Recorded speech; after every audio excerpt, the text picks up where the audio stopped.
Երեք վարչապետ ազգային անվտանգության ծառայության նոր տնօրենի ներկայացնելիս անդրադարձավ նաև ինչպես ինքը ձևակերպեց ազդեցության այլ երկրների ազդեցության գործակալների այդ հարցին, սա եւս լուրջ խնդիր համարեց Հայաստանի ինքնիշխանության պետականության տեսանկյունից եւ այստեղ ասաց, որ նաև իրենց մտահոգությունները կապեց նաև այն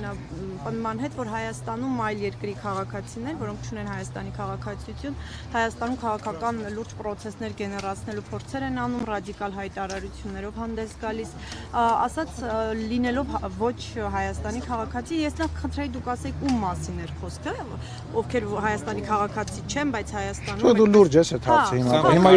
հիմա ես ձեզ թվում է ես հիմա պետք է ասեմ այս ինչան էս ինչ է, ինչան էս ինչ է։ Լուրջ մտածում ես, որ ասենք ես տենց որևիցե քաղաքական գործիչ իրավունք ունի կամ տենց նախադեպ եղել։ Շոկ ջան, հարցը ձեր հարցը ես ներողություն եմ խնդրում, բայց ձեր հարցի ես պատասխանը չեմ գտնում, որ լուրջ է, որովհետև քաղաքական գործիչը չի կարող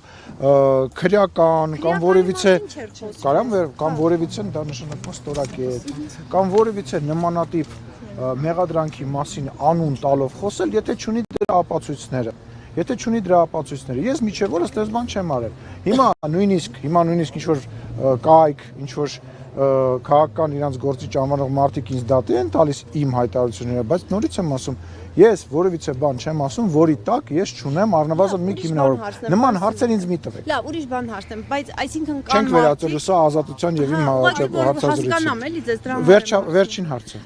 Այսինքն կան Հայաստանում կան մարդիկ, ովքեր քաղաքացի չեն, Հայաստանի քաղաքացի չեն։ Կան երևի, որ վարչապետը ասում է, ուրեմն կա, երբ որ ԱԱԾ տնօրենը Լավ, չէ։ Նարեկ ջան, քո կարծիքը, երբ որ հետաքրքիր լինի, հարցազրույց կտաս կհայտնես։ Ներեք ձեր միտքը նորից կան մարդիկ։ Եթե վարչապետը ասում է ազգային անվտանգության ծառայության շենքում, բնական է, որ նման բան կա եւ դուք նես չի, որ ես առաջինն եմ կամ վարչապետը առաջինն է, որ տես բան է ասում։ Իսկ չեք տեսել, որ ասում են Հայաստանի Հանրապետությունը դե իր անվտանգությունը չի կարող ապահովել, դրա համար պետք է ինքը անդամակցի որևիցե միության։ Չեք լսել տենց արտահայտություն։ Սա առաջին լսել եք։ Ոչ Հայաստանի քաղաքացիներ։ Ես չգիտեմ դրա մասին։ Դուք կոնկրետացում եք ուզում։ Ես ձեզ ասում եմ, ես դրա իրավունքը չունեմ անելու։ Այլ հարց։ Իսկ ասում եք